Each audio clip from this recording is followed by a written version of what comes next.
Hey guys, welcome back to NEET Tamil mastery. எல்லாருக்குமே வந்து night தூங்கிட்டு, ஓகே இதுதான் இனிமே நடக்க போகுது அப்படின்னு எல்லாருமே ரியலைஸ் பண்ணியிருப்பீங்க. கரெக்ட்டா? நான் எத பத்தி சொல்றேன்னு உங்க எல்லாருக்குமே தெரிஞ்சிருக்கும். ரீநீட் பத்தி தான். நேத்தே நம்ம வந்து அத அக்செப்ட் பண்ணிக்கிற ஸ்டேஜ்ல தான் நம்ம இருந்திருப்போமே தவிர, அத எதிர்த்து புரொட்டஸ்ட் பண்ற ஸ்டேட்ல நம்ம இருக்கவே இப்போதைக்கு முடியாது. பிகாஸ் நம்ம எல்லாருக்குன்னு ஒரு கெரியர் இருக்கு. நம்ம எல்லாருக்குன்னு ஒரு லைஃப் இருக்கு. இந்த நீட் மார்க்க பேஸ் பண்ணி தான் நெறைய பேரோட லைஃபே இருக்கு. ஓகேவா? லைக் வேற எந்த கோர்ஸ் போனதா இருந்தாலும் சரி, 2, 3 வருஷம் ட்ராப் பண்ண நெறைய பேர்லாம் இருக்காங்க. பட் இந்த சிஸ்டம் கம்ப்ளீட்லி வந்து வேஸ்ட்டு. இந்த சிஸ்டமே தேவையில்ல. என்னோட ஸ்கூல் எக்ஸாம்ல நடக்கிற ஒரு கொஸ்டின் பேப்பர் கூட இதுவரைக்கும் லீக் ஆனது கிடையாது. லைக் ஸ்டேட் லெவல்ல நம்ம வச்ச ஹால்ஃப் இயர்லி எக்ஸாமா இருக்கட்டும், குவார்ட்டர்லி எக்ஸாமா இருக்கட்டும், இதுவரைக்கும் எங்களுக்கு லீக் ஆனதே கிடையாது. கோவிட் டைம்ல மட்டும் ஒரே ஒரு சயன்ஸ் பேப்பர் லீக் ஆனுச்சு. அதையுமே வந்து அவங்க வந்து எடுத்துட்டு வேற சயன்ஸ் பேப்பர் வேற ஏதாச்சும் ரெடி பண்ணி தான் குடுத்தாங்க. ஸோ ஸ்டேட் லெவல்ல நடக்கிற எக்ஸாம்ஸ் கூட உண்மைய சொல்லப்போனா லீக் ஆகாம நல்லாவே நடக்குது. ஓகேவா? குவார்ட்டர்லி, ஹால்ஃப் இயர்லி எக்ஸாம் கூட நல்லா நடக்குது. இவ்ளோ ஆல் ஓவர் இந்தியால இவ்ளோ பேர் வச்சு, இவ்ளோ லட்சம் ஸ்டூடண்ட்ஸ் உங்கள நம்பி எழுதுறாங்க அப்டின்றப்போ, அதையே உங்களால அந்த ஒரு ட்ரஸ்ட்டே உங்களால காப்பாத்த முடியல அப்டின்னா, இந்த சிஸ்டம் கம்ப்ளீட்டா வந்து ஒரு கேவலமான ஒரு சிஸ்டம். இந்த சிஸ்டமே தேவையில்ல எனக்கு என்னைய கேட்டா என்டிஏவ ஃபர்ஸ்ட்டு எடுக்கணும் அவ்ளோதான். பட் அதுக்கு புரொட்டஸ்ட் பண்றதுக்கான டைம் நம்மளுக்கு கிடையாது. ஸ்டூடண்ட்ஸோட பவர் என்னன்னு நம்ம காட்டலாம். பட் நெறைய எதிர்க்கட்சி தலைவர்களுமே இத பத்தி புரொட்டஸ்ட் பண்றாங்க. பட் எனக்கு தெரிஞ்சு என்னன்னா, சென்ட்ரல் கவர்ன்மெண்ட் இது எதையுமே பெருசா எடுத்துக்க மாட்டாங்க. ஓகேவா? நம்ம என்னதான் புரொட்டஸ்ட் பண்ணாலும், நம்ம என்னதான் பண்ணாலும், எக்ஸாம் நடத்தி தான் ஆகணும். ஏன்னா, பேப்பர் வந்து மேசிவா லீக் ஆயிருக்கு. மாஸ் லீக் ஆயிருக்கு அப்படின்றப்போ, எவ்வளவோ நெறைய ஸ்டூடண்ட்ஸ் வந்து சிக்கார்ல வந்து 720 அவுட் ஆஃப் 720 சரியா? இப்படி போணுச்சுன்னா, சீட் யாருக்கு குடுப்பான்? அவங்க பாட்டுக்கு அ நீட் பேப்பர் 1 மாசத்துக்கு முன்னாடி வாங்கிட்டு, அவங்க 720 மார்க் எடுத்து சீட் வாங்கிட்டு போயிருவாங்க. கஷ்டப்பட்டு படிக்கிற நம்ம, கண்டிப்பா எக்ஸாம் வச்சு தான் ஆகணும். அந்த எக்ஸாமும் லீக் ஆனுச்சுன்னா என்னக்கா பண்றது? அப்படின்னு கேட்டீங்கன்னா, நீட் வைப்பாங்களான்னு கேட்டா, எனக்கு இதுக்கு என்ன பதில் சொல்றதுன்னு தெரியல. லிட்டரலி இந்த சிஸ்டம் அப்படிதான் இருக்கு. இதுக்கு இது இந்த வருஷம் மட்டும் நடக்கல. இது நடந்துட்டே இருக்கு. இதுக்கு ஒரு எண்டே இல்லாத மாதிரி இது நடந்துட்டே இருக்கு. எனக்கு தெரிஞ்சு அவங்களோட பவர காட்டுறதுக்காக கண்டிப்பா இந்த இயர் டஃப்பா இருக்கும். நீட் 2027ம் நம்மளுக்கு மாடரேட் டூ டஃப்பா தான் இருக்கும். அவங்களோட ஸ்டாண்டர்ட எப்பவுமே குறைக்க மாட்டாங்க. அவங்க மேல என்னதான் தப்பு இருந்தாலும், நம்மள எப்படி அடிக்கிறதுன்னு தான் பார்ப்பாங்க. காம்படிஷன் எப்படி குறைக்கணும் அப்படின்றத மட்டும் தான் அவங்க பார்ப்பாங்க. ஸோ நீங்க வந்து, இல்லக்கா அவங்க மேல தப்பு இருக்கிறதுனால பேப்பர் கொஞ்சம் ஈஸியா வரும், மாடரேட்டா வரும்னு தயவு செஞ்சு எக்ஸ்பெக்ட் பண்ணாத. அப்படி வராது. சரியா? நீ 2015 கொஸ்டின் பேப்பர் எடுத்து பார்த்தாலே உனக்கு தெரியும். நான் திரும்பவும் சொல்றேன். 10 இயர்ஸ் கழிச்சு திரும்ப இப்படி ஒண்ணு நடந்திருக்கு. யாருமே நம்பல. ரீநீட் வப்பாங்க அப்படின்னு. அதாவது ஆல் ஓவர் இந்தியாவுக்கு வப்பாங்கன்னு யாருமே நம்பல ஆக்சுவலி. சரி பர்ட்டிகுலர் சென்டருக்கு மட்டும் வப்பாங்க போல 2024 மாதிரி அப்படின்னு தான் எல்லாரும் நெனச்சோம். பட் அது இவ்ளோ மேசிவா லீக் ஆயிருக்கும் அப்படின்றது வந்து நான் நாங்களே பேசிட்டு இருக்கும்போது கூட, நாங்களே இது நானும் மாயாவும் கூட வப்பாங்க அப்படின்னு பெருசா எந்த எதிர்பார்ப்பும் இல்ல. ஃபைன். நம்ம நைட் தூங்கி எந்திரிச்சுட்டோம். அத அக்செப்ட் பண்ணிட்டோம். இப்ப அதுக்காக ரெடி ஆக போறோம். சரியா? ஓகே. ஸோ, இதனால எங்களால உங்களுக்கு என்ன குடுக்க முடியும் அப்டின்னா, இந்த நேரத்துல நீ உட்கார்ந்து 5 மணி நேரம் வீடியோ, 10 மணி நேரம் வீடியோ நான் திரும்ப 0லேருந்து ஸ்டார்ட் பண்ண போறேன் அப்டின்னு நெனச்சேன்னா, அதுதான் உன்னோட ஃபர்ஸ்ட் மிஸ்டேக். நீ இந்த ரீநீட் எக்ஸாம்க்கு பண்ண போறதுல. ஓகேவா? என்னோட ஃபர்ஸ்ட் மிஸ்டேக் என்னன்னா, நான் திரும்ப பேசிக்ஸ்லேருந்து ஸ்டார்ட் பண்ண போறேன். நான் திரும்ப வந்து அ பிகினிங்லேருந்து போக போறேன் அப்டின்னு நெனச்சேன்னா, அது உன்னோட மிகப்பெரிய தப்பு. தயவு செஞ்சு அத பண்ணாத. திரும்பவும் சொல்றேன். அது 30 டேஸா இருக்கலாம். 45 டேஸா இருக்கலாம். எவ்ளோ நாள் வேணா நம்மளுக்கு டைம் குடுக்கலாம். ஓகேவா? என்டிஏவ நம்ம நம்பவே முடியாதுடா. அதுதான் பிரச்சனையே. உன்னோட ரிவிஷன நீ ஒரு 10 டூ 15 டேஸ் இல்லன்னா 20 டேஸ்க்குள்ள உன்னோட ரிவிஷன நீ முடிக்கிறது நல்லது. ஓகேவா? நான் வந்து லெஸ் தென் 300 மார்க்ஸ் எடுத்தேன்க்கா. எனக்கு இந்த டைம் வந்து என்னால மெடிக்கல் சீட் எடுக்க முடியுமான்னு கேட்டா, நீ எப்படி பேப்பர் பண்ணன்றத பொறுத்து இருக்கு அது. ஓகேவா? நான் சில்லி மிஸ்டேக் பண்ணிட்டேன். நான் ஓஎம்ஆர் பப்ளிங் வந்து தப்பா பண்ணிட்டேன். அதனால தான் எனக்கு லெஸ் தென் 300 வந்துச்சு அப்டின்னா, கண்டிப்பா உன்னோட பிரிப்பரேஷன நீ நல்லா பண்ண. இந்த டைம் உள்ள பிரிப்பரேஷன கரெக்ட்டா ஒரு ஃப்ளோல கொண்டு போய் நல்லா கொஸ்டின் சால்விங் பண்ணி எடுத்துட்டு போனேன் அப்டின்னா, சான்சஸ் இருக்கு. ஓகேவா? கொஞ்சம் சான்சஸ் இருக்கு. உனக்கும் நீட் சீட் கிடைக்கிறதுக்கு கொஞ்சம் சான்சஸ் இருக்கு. பட் திரும்பவும் நான் சொல்றேன், காம்படிஷன் அதிகமா இருக்கு. நான் ஷூரா சொல்லல. பட் நீ லெஸ் தென் 300 இருந்தாலும் உன்னோட ஃபுல் எஃபோர்ட்டையும் நீ போடு. உன்னால முடிஞ்சத பண்ணு. ஓகேவா? கடைசில நீ ரெக்ரெட் பண்ணவே கூடாது. எக்ஸாம் முடிச்சுட்டு வந்து, இன்னும் நம்ம நல்லா படிச்சிருக்கலாமோ அப்படின்னு நீ ரெக்ரெட் பண்ணாத அளவுக்கு உன்னோட எஃபோர்ட்ட போடு. ஓகேவா? இதுதான் நான் 400 மார்க்ஸ்க்கு மேல எடுத்தவங்களுக்கும் சொல்றேன். 600 மார்க்ஸ்க்கு மேல நான் எடுத்துட்டேன் அப்படின்னு ரொம்ப வந்து அசால்ட்டா, அஜாக்கிரதையா இருக்காத. 600 மார்க்ஸ்க்கு மேல நீ எடுத்துட்ட அப்படின்னாலும், திரும்ப ரிவைஸ் பண்ணு. சரியா? ஓவர் கான்ஃபிடென்ட் இருக்கக்கூடாது. கான்ஃபிடென்ட் இருக்கலாம். பட் ஓவர் கான்ஃபிடென்ட் இருக்கக்கூடாது. அது ரொம்ப வந்து உனக்கு உனக்கு வேற மாரி முடிஞ்சிரும் அது. ஓகேவா? 600 மார்க்ஸ் வந்துட்ட. அடுத்து 700 மார்க்ஸ்க்கு எய்ம் பண்ணு. சரியா? ஓகே. ஸோ உன்னோட ரீநீட் ப்ரிப்பரேஷன்ல உன்னோட செகண்ட் மிஸ்டேக் என்னவா இருக்கும் அப்டின்னா, நான் திரும்ப உட்காந்து ஷார்ட் நோட்ஸ் எழுத போறேன். நான் ஷார்ட் நோட்ஸ் இதுவரைக்கும் ப்ரிப்பேர் பண்ணல. இப்போ நான் உட்காந்து ப்ரிப்பேர் பண்ணலான்னு இருக்கேன் அப்படின்னு கேட்டேன்னா, இதுதான் உன்னோட 2வது தப்பு. நேத்து ஒரு பொண்ணு என்கிட்ட கேட்டா, "ஷார்ட் நோட்ஸ் நான் ப்ரிப்பேர் பண்ணிக்கட்டுமா?" அப்படின்னு சொல்லி. இது அதுக்கான டைம் கிடையாது. இஃப் சப்போஸ் நீ வந்து நீட் 2027 எழுத போற அப்படின்னா, இந்த நீட் எக்ஸாம லைக் இந்த ரீநீட்ட நீ ஒரு மாக் டெஸ்ட் மாதிரி எக்ஸ்பீரியன்ஸ்க்காக நீ வேணா யூஸ் பண்ணிக்கலாம். சரியா? அதனால நீ இந்த டைம்ல உட்காந்து ஷார்ட் நோட்ஸ் ப்ரிப்பேர் பண்றேன்னா பண்ணிக்கோ. பட் இல்ல நான் நீட் 2026 தான் என்னோட கடைசி ட்ராப்பு. இந்த ரீநீட் நான் நல்லா பண்ணணும் அப்படின்னா, தயவு செஞ்சு ஷார்ட் நோட்ஸ் உட்காந்து எடுக்காத. ஓகேவா? அதுக்கு ஆல்டர்னேட்டிவா நான் உனக்கு என்ன பண்றேன் அப்படின்னா, பயாலஜில மெயின் நெறைய சாப்டர்ஸ் இருக்கும். கரெக்ட்டா?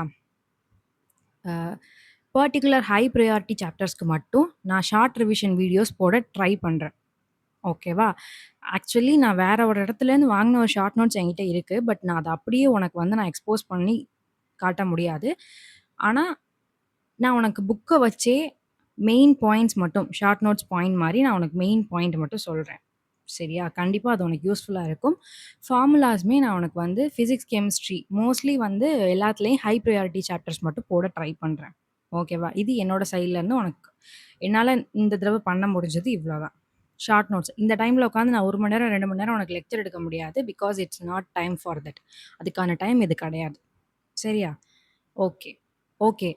இதுதான் நீ பண்ற செகண்ட் மிஸ்டேக். அதாவது ஷார்ட் நோட்ஸ் உட்காந்து எடுக்க போறேன் அப்படின்னா, தயவு செஞ்சு எடுக்காத. ஓகே. உன்னோட 3 மிஸ்டேக் என்ன அப்படின்னா, உன்னோட ஹெல்த். உன்னோட மென்டல் ஹெல்த்தா இருக்கட்டும், அ அது வந்து ப்ராப்பரா இருக்கணும். சில பேர் என்ன பண்ணுவாங்கன்னா, நான் 2026 கொஞ்சம் ஒழுங்கா பண்ணல. இந்த 1 மந்த்த நான் ஃபுல்லா யூட்டிலைஸ் பண்ண போறேன். நான் ஃபுல்லா 18 ஹார்ஸ் படிக்க போறேன். 19 ஹார்ஸ் படிக்க போறேன். 15 ஹார்ஸ் படிக்க போறேன்னு சொல்லி ஸ்ட்ரெஸ் எடுத்துக்காம, நம்ம வந்து 1 இயர் ப்ரிப்பேர் பண்ணியிருக்கோம். ஓகேவா? அந்த 1 இயர்ல நீ இவ்ளோ ஸ்ட்ரகிள்ஸ் பண்ணியிருக்க அப்படின்றது எனக்கு புரியுது. பட் அதுல நீ ஒழுங்கா பண்ணலன்றதுக்காக இந்த 1 மாசத்த நீ வந்து நான் தூங்காம கொள்ளாம உட்காந்து படிக்க போறேன். சாப்பிடாம படிக்க போறேன். நான் வெளியில எந்த விதமான ஒரு டிஸ்ட்ராக்ஷனுமே எனக்கு இருக்கக்கூடாது. யார்ட்டயுமே நான் வந்து கம்யூனிகேஷனே வச்சுக்க மாட்டேன் அப்படின்னு தயவு செஞ்சு பண்ணாத. இதுதான் உன்னோட நீ பண்ணக்கூடிய நெறைய ஸ்டூடண்ட்ஸ் பண்ணக்கூடிய மிகப்பெரிய மிஸ்டேக். கண்டிப்பா 7 ஹார்ஸ் தூங்கு. ஓகேவா? நம்ம 1 இயர் ஸ்ட்ரகிள் பண்ணி இப்போ வந்திருக்கோம். எல்லாருமே நம்ம ரொம்ப ஜாலியா இந்த 10 டேஸ் வந்து நம்ம ஜாலியா இருந்திருப்போம். சரியா? 1 இயர் நீ ஆல்ரெடி ஸ்ட்ரகிள் பண்ணிட்ட. அது போதும். இப்போ நீ என்ன பண்ணணும் அப்டின்னா, ஸ்மார்ட் ஒர்க் பண்ணணும். நீ ரிவைஸ் பண்ணணும். நீ எந்தெந்த இடத்துல தப்பு பண்ணேன்னு சொல்லி பார்க்கணும். உனக்கு எங்க ஸ்ட்ரக் ஆகுது? கொஸ்டின் சால்விங்ல உனக்கு எங்க ஸ்ட்ரக் ஆகுது அப்டின்றத பார்க்கணும். மோஸ்ட்லி நெறைய பேர் பயாலஜி மிஸ்டேக் பண்ண அப்டின்னா, நெறைய ஸ்டேட்மெண்ட் வைஸ் கொஸ்டின் பேப்பர்லாம் எடுத்து உட்காந்து சால்வ் பண்ணு. இத தான் நீ பண்ணணும். நீ இப்போ உட்காந்து நீ படிக்க போறது கிடையாது. நான் இப்ப தான் படிக்க போறேன் அப்டின்னா, தயவு செஞ்சு அப்டி பண்ணாத. நீங்க நீட் 2027 எழுதுங்க. கண்டிப்பா உங்களுக்கு சீட் கிடைக்கும். ஓகேவா? ஆல்ரெடி நான் படிச்சுட்டேன். என்னோட 1 இயர் நான் என்னோட ஃபுல் எஃபோர்ட்டையும் குடுத்துட்டேன். இப்போ இந்த 1 மந்த்த நான் யூஸ் பண்ணிக்க போறேன். அப்டின்றவங்க மட்டும் ஸ்மார்ட் ஒர்க்கா பண்ணுங்க. சரியா? தயவு செஞ்சு ஹார்ட் ஒர்க் பண்றேன் அப்படின்னு சொல்லிட்டு சாப்பிடாம இருக்கிறது, தூங்காம இருக்கிறது, யார்கிட்டயும் பேசாம இருக்கிறது, இதெல்லாம் உனக்கு நெறைய ஸ்ட்ரெஸ்ஸையும், டிப்ரஷனையும் குடுக்கும். தயவு செஞ்சு இத பண்ணாத.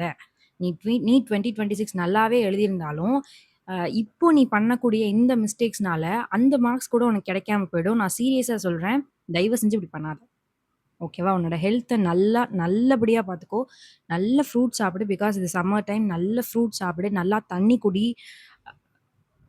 உன்னோட ஹெல்த்த நீ தான் பார்த்துக்கணும். வேற யாரும் வந்து பார்த்துக்க மாட்டாங்க. ஓகேவா? எல்லாருக்குமே இது வந்து ஒரு டிஃபிகல்ட்டான சிச்சுவேஷன் தான். பட் நம்ம படிச்சிருக்கோம். அத திரும்ப நம்ம ரிவைஸ் பண்ணி எழுத போறோம். அவ்வளதான். ஓகேவா? ஓகே. இதுதான் நீ பண்ணக்கூடிய 3 மிஸ்டேக்ஸ். இப்போ நம்ம டார்கெட்ஸ்குள்ள வரலாம்.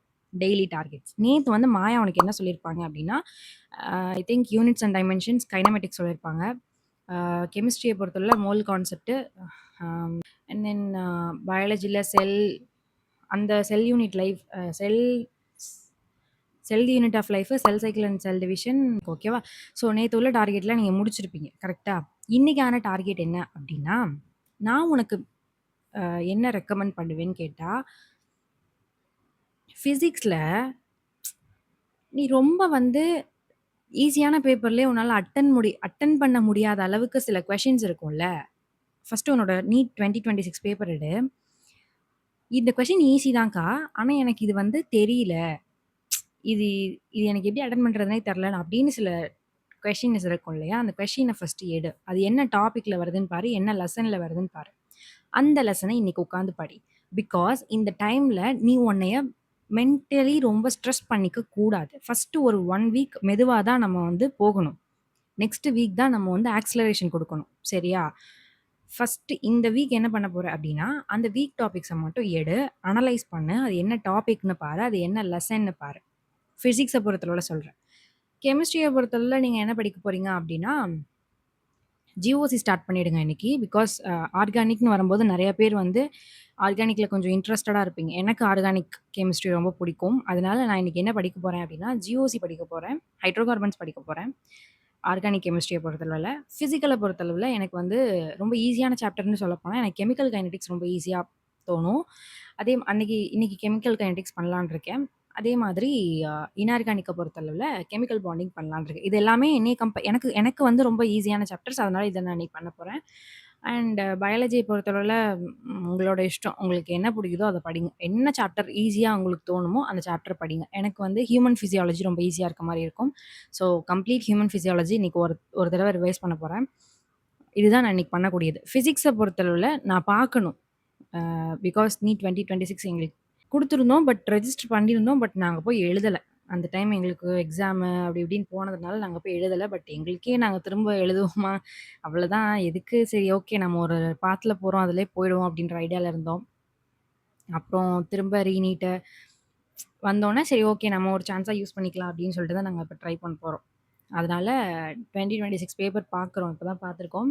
அது ஜஸ்ட் ஒன் டைம் எழுதி பார்த்துட்டு நம்ம எவ்வளோ இருக்கோம் அப்படின்றது இனிமேல் தான் நான் அனலைஸ் பண்ணணும். சரியா? ஸோ இதுதான் இன்னைக்கு படிக்க போகிறது. டைம் வேஸ்ட் பண்ணாதீங்க. உங்களால் எவ்வளோ முடியுதோ அவ்வளோ பண்ணுங்க. ஓகேவா? நான் வந்து இதில் நான் சொல்கிறதுக்கு ஒன்றும் இல்லை. உன்னால் எவ்வளோ முடியுதோ அதை பண்ணு. என்னோட சைட்லேருந்து கண்டிப்பாக உனக்கு வந்து தனியாக உன்னை நான் விட்டுட்டு போகவே மாட்டேன். கண்டிப்பாக ரிவிஷன் வீடியோ நான் போடுவேன். ஓகேவா? 20 மினிட்ஸில் ஒரு சாப்டர் குயிக் ரீகால் மாதிரி பண்ணுறது, கண்டிப்பாக அதை நான் பண்ணுவேன். ஓகேவா? So don't worry. இல்லை வேறு ஏதாவது கொஷின் சால்விங் புக்கு வேணும், இல்லை கொஷின் சால்விங் பிடிஎஃப் வேணும் அப்படின்னா கூட பண்ணு. த மோஸ்ட் இம்பார்ட்டன்ட் பாயிண்ட் என்ன அப்படின்னா, ஜெய் மெயின்ஸ் பிவைக்யூஸ் பண்ணு. 2026 லாஸ்ட் 5 இயர்ஸ்க்கான ஜெய் மெயின்ஸ் பிவைக்யூ பண்ணு. அதே மாதிரி நீட் பாஸ்ட் 5 இயர்ஸ்க்கான பிவைக்யூஸும் பண்ணிவிடு. ஓகேவா? மெயினாக இது ரெண்டுமே நீ பண்ணி தான் ஆகணும். கண்டிப்பாக பண்ணிவிடு. அதாவது நீ ஸ்ட்ராங்காக இருக்க ஒரு சாப்டரில் நீ இவ்வளோ பண்ணணுன்ற அவசியம் கிடையாது. ஜஸ்ட் ஜெய் மெயின்ஸ் பிவைக்யூ மட்டும் சால்வ் பண்ணிக்கோ. நீ ரொம்ப வீக்காக இருக்க அப்படின்னா கண்டிப்பாக பாஸ்ட் 5 இயர்ஸ் நீட் பிவைக்யூஸும் பண்ணு, பாஸ்ட் 5 இயர்ஸ் ஜெய் மெயின்ஸும் பண்ணு. ஓகேவா? அது ரொம்ப உனக்கு யூஸ்ஃபுல்லாக இருக்கும். நான் இப்போ சொல்கிறது நீ கண்டிப்பாக நீ ரெக்ரெட் பண்ணுவ. சப்போஸ் நீ இதை பண்ணல அப்படின்னா எக்ஸாம் முடிச்சுட்டு ரீநீட் முடிச்சுட்டு நீ கண்டிப்பாக ரெக்ரெட் பண்ணுவ. மேக்ஸிமம் ஆஃப் கொஷின்ஸ் உனக்கு ரீநீட்லேருந்து வர வாய்ப்பு இருக்குது. சாரி, ஜெய் மெயின்ஸ்லேருந்து வர வாய்ப்பு இருக்குது ரீநீட்டுக்கு. ஓகேவா? Okay, all the best. நல்லா படிங்க. முடிஞ்ச அளவுக்கு என்னோட ரிவிஷன் வீடியோ வந்து ப்ராபப்ளி நாளைக்கு இல்லைன்னா வந்து டே ஆஃப்டர் டுமாரோ உங்களுக்கு வரும். ஓகேவா? அது என்னென்ன சாப்டர்ஸ், அதாவது மெயினாக ஹை ப்ரையாரிட்டி சாப்டர்ஸ்க்கு மட்டும் நான் போடுறேன். ஓகேவா? டைம் இருந்தால் நான் எல்லா சாப்டர்ஸ்க்கும் போடுறேன். இல்லை அப்படின்னா கண்டிப்பாக ஹை ப்ரையாரிட்டி சாப்டர்ஸ்க்கு மட்டுமாவது வந்துடும். சரியா? So don't worry. நான் இருக்கேன், மாயா இருக்காங்க. என்ன டவுட்னாலும் கேளுங்க. பயப்படாதீங்க. ஏதாவது ஸ்ட்ரெஸ்ஸாக இருக்குன்னா கூட நீங்கள் எங்கள்கிட்ட பேசலாம். ஓகேவா? Okay, all the best. Thank you.